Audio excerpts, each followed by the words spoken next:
Everyone, welcome to my YouTube channel. पिछले video में हम भिन्न से संबंधित सभी जानकारियों पर चर्चा किए थे। भिन्न के प्रकार को समझे थे, भिन्न की संक्रियाएं यानी उनको जोड़ना, घटाना, गुणा, भाग सब समझे थे। भिन्नों की तुलना करना भी हमने देखा था कि हम कैसे पहचान करेंगे कौन सा भिन्न छोटा है, कौन सा भिन्न बड़ा है। और इस तरह से दशमलव भिन्न के बारे में भी थोड़ी सी चर्चा हुई थी। आज हम पढ़ने वाले हैं उन्हीं भिन्न का, उन सब चीज़ें जितना जानकारी हमने उस वीडियो में हमने पाया था उन सब का उपयोग करना। ठीक है, उससे संबंधित कुछ प्रश्न, कुछ सवाल जो होंगे उनको हम हल करना, किस तरह से उनको हल करें और जो अब तक हमने सीखा उसका उपयोग करें। तो आइए आज देखते हैं इस प्रश्नावली में। पहला जो प्रश्न है वो है सत्य असत्य लिखना है, और अगर वो असत्य है तो क्यों असत्य है ये हमको बताना भी है। ठीक है, तो देखें 13/16 और 78/119 तुल्य भिन्न है। ये एक कथन है। 13/16 और 78/119 तुल्य भिन्न है। ये कथन को हमको बताना है सत्य है या असत्य है। तो आप तुल्य भिन्न क्या है जानते हैं। कोई एक भिन्न जिसमें समान संख्या का गुणा या भाग करके दूसरा भिन्न पाया जाता है। ठीक है, तो उनको हम तुल्य भिन्न कहते हैं। तो समान संख्या का गुणा करने से मतलब क्या होता है, ये इसका या तो गुणज होना चाहिए या गुणनखंड होना चाहिए। ठीक है, या तो ये उसका गुणज हो या उसका गुणनखंड हो, तब वो उसका तुल्य भिन्न होगा। अगर मान लो जैसे गुणज है, ठीक, तो ये इसका जितने बार गुणा करने से ये आ रहा है, नीचे भी इस संख्या से उतना ही बार गुणा करने से ये आना चाहिए। एकदम संक्षिप्त में ये बातें मैं आपको बता रहा हूँ। अब एग्जाम्पल देखिए, यहाँ पर 13/16 दिया है और 78/119। तो 13 के पहाड़ा में क्या 78 आता है, आपको देखना है। 13 के पहाड़े में क्या 78 आता है? तो हाँ, 13 के पहाड़े में 78 आता है। कितने बार में आता है? 13 एकम 13, 13 दूनी 26, 13 तीन 39, 13 चौक 52, 13 पंचे 65, 13 छक्का 78, यानी 6 बार पहाड़ा पढ़ने से आता है, यानी गुणज है, 6 का गुणज है 78। अब उसी तरह से 16 के पहाड़े में क्या 119 आएगा? अगर आएगा तो क्या 6 बार में ही आएगा? तब वो तुल्य भिन्न कहलाएगा। अगर 6 बार में ही आएगा तब, लेकिन ये पहाड़ में नहीं आता है। 6 बार तो दूर की बात है, वो किसी बार में नहीं आएगा, क्योंकि ये 119 विषम संख्या है जबकि 16 सम संख्या है, और सम संख्या के पहाड़ में हमेशा सम संख्या ही आता है। तो इस तरह से ये हो गया असत्य।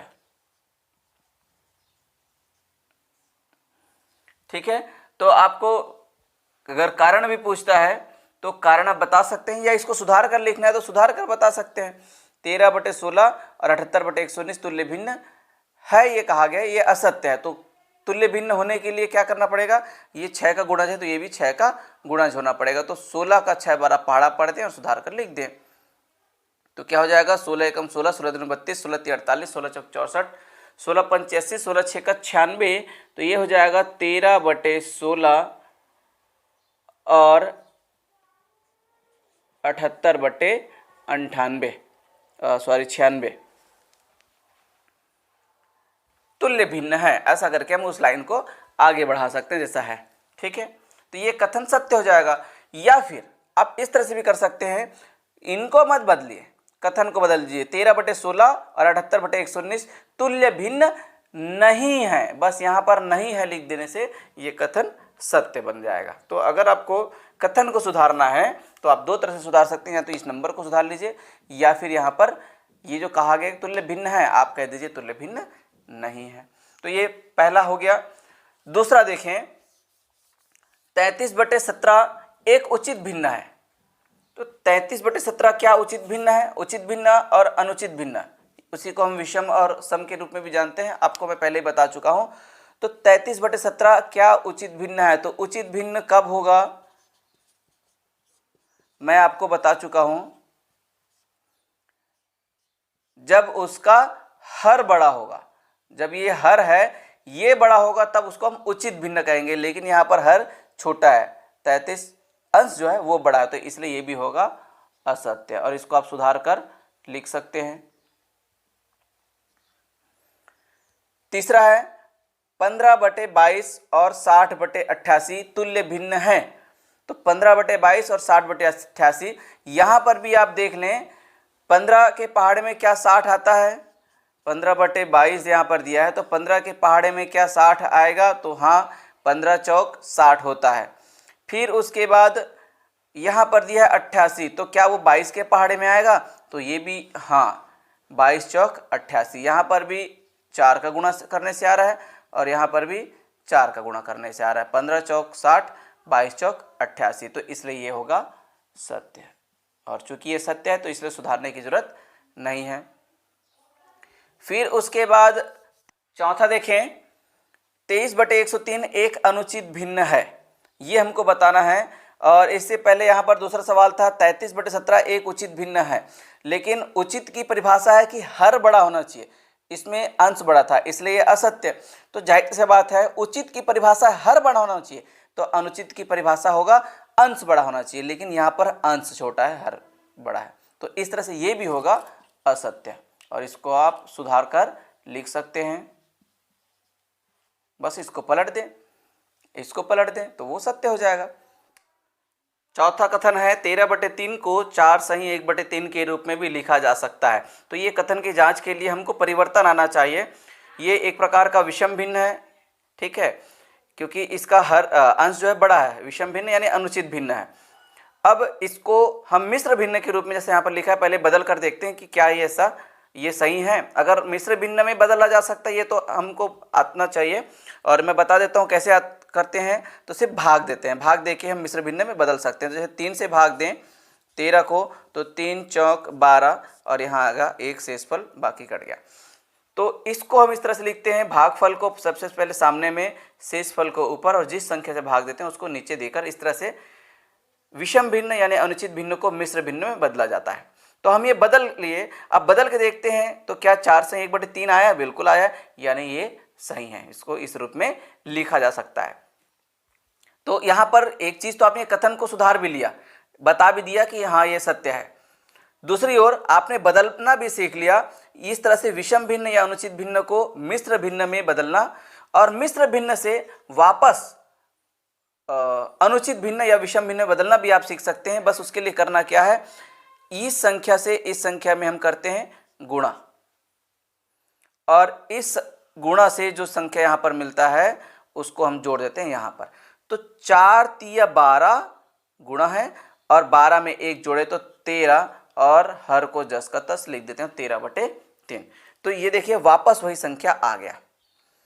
पहले 13/3 को यानी कि जो अनुचित भिन्न था उसको हमने मिश्र भिन्न बदला, अब मिश्र भिन्न से वापस अनुचित भिन्न में इस तरह से हम बदल सकते हैं। ये 2 तरीका मैं आपको बता चुका हूं, दोनों में बदलना, ठीक है। तो आगे अगर इससे रिलेटेड सवाल होगा तो अच्छी बात, नहीं भी होगा तो आपको ये जानकारी हमेशा काम आएगा। ये सत्य है, पहले तो ये लिख लेते हैं सत्य, और इसके बाद देखते हैं छठवां प्रश्न। छठवां है 3/2 लेस देन 2/3 यानी छोटा है, 3/2 छोटा है 2/3 से। तो तुलना वाला यहाँ पर क्वेश्चन है, और तुलना के लिए हमने देखा था कि अगर या तो अंश समान हो तब हम तुलना कर सकते हैं, या फिर हर समान हो तब उनकी तुलना कर सकते हैं। अगर अंश भी समान नहीं है और हर भी समान नहीं है, तो ऐसी स्थिति में हमको उनके हर को समान करना पड़ेगा। तो यहाँ पर है हर 2, यहाँ पर है 3, 2 और 3 का लघुत्तम आएगा 6, आप करके देख सकते हैं। तो ऐसी स्थिति में अब हर समान करेंगे तो यहाँ 6 लाने के लिए 3 का गुणा होगा, तो ऊपर 9 और बटे 6, और यहाँ पर आएगा 4 का गुणा करेंगे, 2 का गुणा करेंगे तो यहाँ पर 6 आएगा, 2 तिया 6, इसलिए ऊपर भी 2 का गुणा, तो 2 दूनी 4 और 2 तिया 6। तो जब ये हर समान हो गया तो ऐसी स्थिति में अब अंश को देख सकते हैं, ये वाला बड़ा है, यानी ये भिन्न जो है बड़ा होगा, लेकिन यहाँ पर छोटा कहा गया इसलिए ये असत्य है। सुधार कर आप लिख सकते हैं, इनको पलट दीजिएगा, ये बड़ा है ऐसा करके तो सत्य हो जाएगा। सातवां है ऋण 1 छोटा है 0.01, तो इसके लिए फिर से मैं कोई काम नहीं करने वाला हूं, मैं सीधे सीधे इसमें लिख देता हूं सत्य। क्यों? क्योंकि आपको पता है ऋणात्मक संख्याएं जो है, ऋणात्मक संख्या किसी भी धनात्मक संख्या से छोटी होती है। तो यहाँ पर 0.01 है, हालांकि 0.01 1 से बहुत छोटी होती है, लेकिन ये ऋणात्मक है इसलिए ये छोटा होगा 0.01 से, तो बिल्कुल सही है सत्य। 0.2 गुणित 0.3 बराबर 0.6, ये क्वेश्चन है। तो ये सत्य है या असत्य आप गुणा करके देख सकते हैं, लेकिन एक नियम के आधार पर मैं आपको यहीं पर बता सकता हूं बिना गुणा किए कि ये असत्य है। वो क्या कि जब भी दशमलव वाली संख्याओं का हम गुणा करते हैं तो दशमलव के बाद की जो संख्याएं होती है वो यहाँ पर दशमलव के बाद की संख्याओं से पर निर्भर करता है। दशमलव के बाद एक संख्या, दशमलव के बाद दो संख्या, इसलिए आंसर में दशमलव के बाद कुल दो संख्या होना चाहिए। ये एक और ये दो, हमेशा दशमलव के बाद कुल संख्याओं को हम जोड़ देते हैं। यहाँ पर एक संख्या, यहाँ पर एक संख्या, नहीं कि टोटल यहाँ पर आंसर में दो संख्या आना चाहिए, जबकि यहाँ पर सिर्फ एक संख्या है। तो 0.2 और 0.3 का गुणा करेंगे तो 0.06 आएगा। आप गुणा करके देख सकते हैं, इसलिए ये असत्य है। नौवां कथन है 135/10,000 बराबर 0.0135 होता है। अब ये सही है या नहीं है, सत्य है या असत्य है, आप देखें तो दशमलव हटाना और लगाना आपको पता होगा। यहाँ पर 135 के बटे में इतना संख्या है, अगर दशमलव हम हटाते हैं यानी राइट साइड लेके जाते हैं तो नीचे शून्य लगता है, और अगर उसको लेफ्ट साइड लेके आएंगे दशमलव को तो शून्य हटेगा। ठीक है, तो जैसे यहाँ पर अभी कुछ नहीं, मतलब दशमलव है। अब दशमलव को अगर मैं यहाँ पर लेके आऊँगा तो एक जीरो कट जाएगा, अगर यहाँ पर लेके आऊँगा तो दो जीरो कट जाएगा, अगर यहाँ पर लेके आऊँगा तो तीन जीरो कट जाएगा, और यहाँ पर एक शून्य लगा के दशमलव को यहाँ पर लेके आऊँगा तो ये चारों शून्य कट जाएगा। 1 2 3 4, 4 स्थान जो है दशमलव लेफ्ट साइड चला, इसलिए यहाँ पर 4 शून्य का गुणा होगा। ठीक है, जब राइट साइड जाता है तो भाग होता है, लेफ्ट साइड जा रहा है तो गुणा होगा, और ऐसी स्थिति में ये पूरा पूरा कट जाएगा। तो ये 0.0135 ही होगा, यानी बिल्कुल सत्य है। इसके बाद 10वां है 0.56 गुणित 1000 बराबर 5-6 होता है। तो ये भी आप सही होगा, क्योंकि आप देखें यहाँ पर दशमलव को राइट साइड लेके जा रहे हैं अभी, तो जैसे यहाँ पर लेफ्ट साइड लेके गए तो गुणा किए थे यहाँ पर, तो अभी राइट साइड लेके जा रहे हैं तो यहाँ पर क्या करेंगे, भाग, और 1 2 3 तीन संख्या यहाँ पर खसका रहे हैं, इसलिए 3 शून्य यानी कि 1000 का हम भाग करेंगे। तो अब ये 1000 से 1000 कट जाएगा और ये बचेगा, यहाँ दशमलव यहाँ पर चले गया तो 0.56, तो शून्य लिखने की जरूरत नहीं है, सिर्फ 5 यानी कि 56। तो ये भी सत्य। तो इस तरह से ये सत्य असत्य वाले प्रश्न संपन्न हुए। दूसरा प्रश्न है घटते क्रम में लिखिए। तो घटते क्रम या बढ़ते क्रम में लिखने के लिए मैं आपको बता चुका हूँ, हम तुलना करते हैं संख्याओं के बीच, कौन सा छोटा है कौन सा बड़ा है, तभी तो हम उनको क्रम में जमा पाएंगे। तो यहाँ पर भी 3 संख्या है, हमको तीनों को बताना होगा कि कौन सा बड़ा है कौन सा छोटा है, फिर और कौन सा उनके बीच क्या संबंध है। तो सबसे पहले तो हमको हर देखते हैं, क्या उनका हर समान है, नहीं, तो उनका लघुत्तम निकालते हैं। 6 8 9,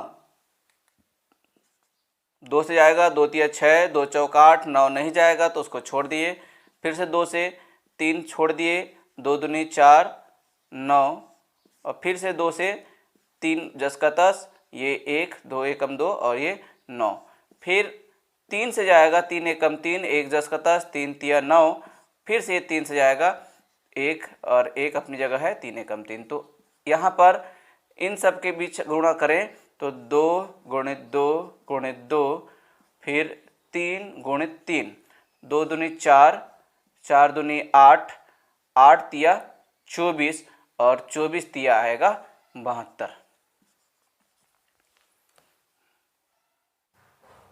तो इस तरह से तीनों संख्याओं का लघुत्तम निकल गया 72। अब हम संख्याओं का हर बराबर करते हैं। तो सबसे पहले लेते हैं 5/6। 5/6 में 6 में किस चीज़ का गुणा करें कि 72 आए, तो ये 12 का गुणा होगा,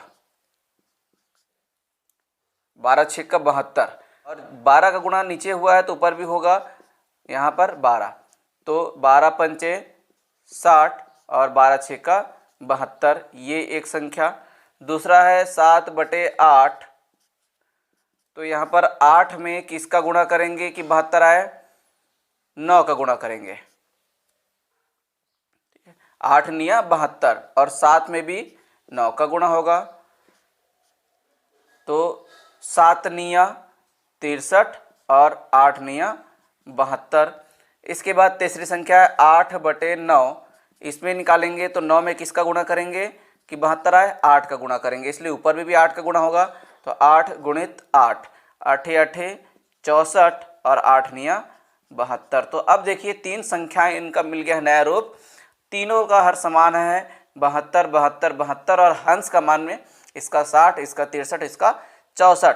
तो अब इनको आप घटते क्रम में या बढ़ते क्रम में किसी भी क्रम में जमा सकते हैं। चूंकि घटते क्रम कहा गया है इसलिए बड़ी संख्या को पहले लिख दिए, इसलिए 64/72 बड़ा है 63/72 से और ये बड़ा है 60/72 से। तो ये बड़ा है का चिन्ह बता रहा है कि ये घटते क्रम में है। अगर बढ़ते क्रम में लिखते यानी इसको पहले लिखते तो ये छोटा है का चिन्ह लगाते, 60/72 छोटा है, 63/72 छोटा है 64/72 से। तो ये चिन्हों को भी याद रखें, घटते क्रम में लिखते हैं तो बड़ा है का चिन्ह लगाते हैं, बढ़ते क्रम में लिखेंगे तो छोटा है। ठीक है, अब इसके बाद इनकी जगह एक्चुअल वाला मान को भी हम लिख लेते हैं। अतः यह इसलिए और करके 64/72 किसका मान है 8/9 का, तो 8/9 बड़ा होगा किससे 63/72 किसका मान है 7/8 का, ये बड़ा है किससे लास्ट है 60/72, तो 60/72 किसका मान है 5/6 का। तो ये हो गया आपका आंसर। इस तरह से आप काम करेंगे घटते क्रम में किसी चीज को जमाना हो तो। एक और एग्जाम्पल इसमें देखते हैं दशमलव वाला। यहाँ पर देखिए नया सवाल, 0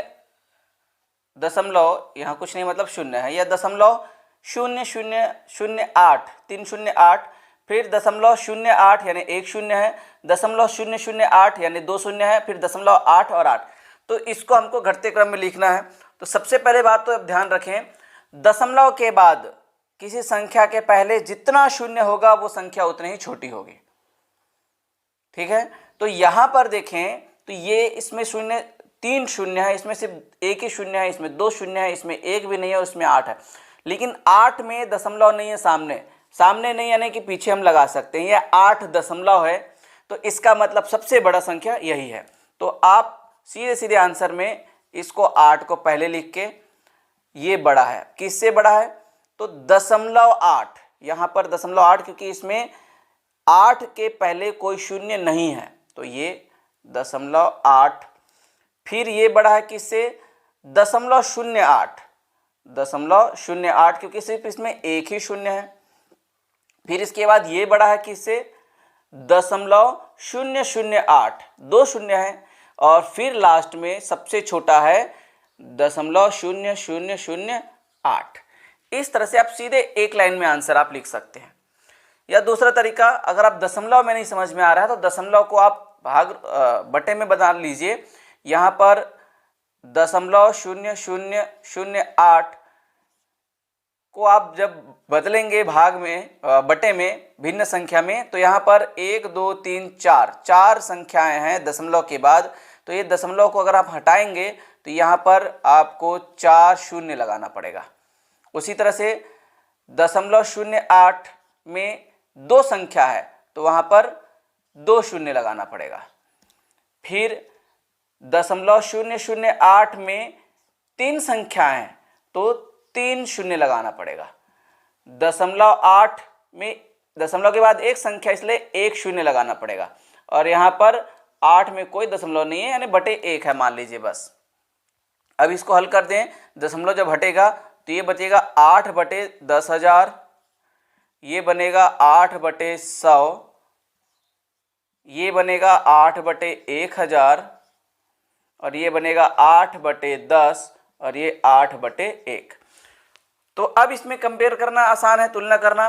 किसी संख्या को जितने बड़े संख्या से भाग देंगे वो उतना ही छोटा आंसर आएगा। ठीक है, किसी भी संख्या को जितने ज़्यादा बड़े संख्या से भाग देंगे उतना ही छोटा आएगा और छोटे संख्या से भाग देने से उसका आंसर बड़ा आएगा। तो यहाँ पर सबसे छोटी संख्या 1 है जिसे हम भाग दे रहे हैं, इसलिए सबसे बड़ी जो संख्या होगी इनमें 8/1। ठीक, सबसे बड़ी है। फिर उसके बाद यहाँ पर 10,000 से, यहाँ 100 से, यहाँ पर 1000 से, यहाँ 10 से भाग दे रहे हैं तो उसके बाद आएगा 8/10 और उसके बाद 8/100, फिर उसके बाद 8/1000 और फिर उसके बाद लास्ट में 8/10,000। ठीक है, अब ये जिनका जिनका मान है नीचे लिख सकते हो, इसलिए अतः करके जो भी है 8/1 खाली 8 का मान है, 8/10 किसका मान है 0.08 का, 0.8 का, बस 0.8 का। और फिर ये छोटा है 8/100, तो 8/100 किसका मान है ये 0.08 का। और फिर उसके बाद 8/1000, तो 8/1000 किसका मान है 0.008 का। और फिर उसके बाद लास्ट में 8/10,000 किसका मान है 0.3 बार 0 और 8, ये आंसर आपका। तो इस तरह से भी आप बना सकते हैं, इसको घटते क्रम में जमा सकते हैं, अगर बढ़ते क्रम में बोला जाए तो बढ़ते क्रम में जमा सकते हैं। और आपको जानकारी है, समझ है, तो आप सीधे इसको इस रूप में बना लीजिए, समय भी बचता है, मेहनत भी बचता है, ठीक है। लेकिन एक्चुअल प्रक्रिया जो है आप इस तरह से करें अगर आपको दशमलव में समझ नहीं आ रहा है तो। चलिए आगे बढ़ें। इस तरह के प्रश्न बहुत सारे प्रतियोगी परीक्षाओं में पूछे जाते हैं, इसको आप बहुत ही अच्छे से समझिएगा। और मैं एकदम शॉर्ट ट्रिक बताऊंगा जिससे आप इसको हल कर सकते हैं। यहाँ पर इतने सारे संख्या हैं जिनके बीच घटाने का चिन्ह है, यानी बारी बारी से आपको 9 से 0.9 को घटाना पड़ेगा, फिर उसके आंसर से 0.09 को घटाना पड़ेगा, फिर इसके आंसर से 0.009 को, और इस तरह से आखिरी वाला भी।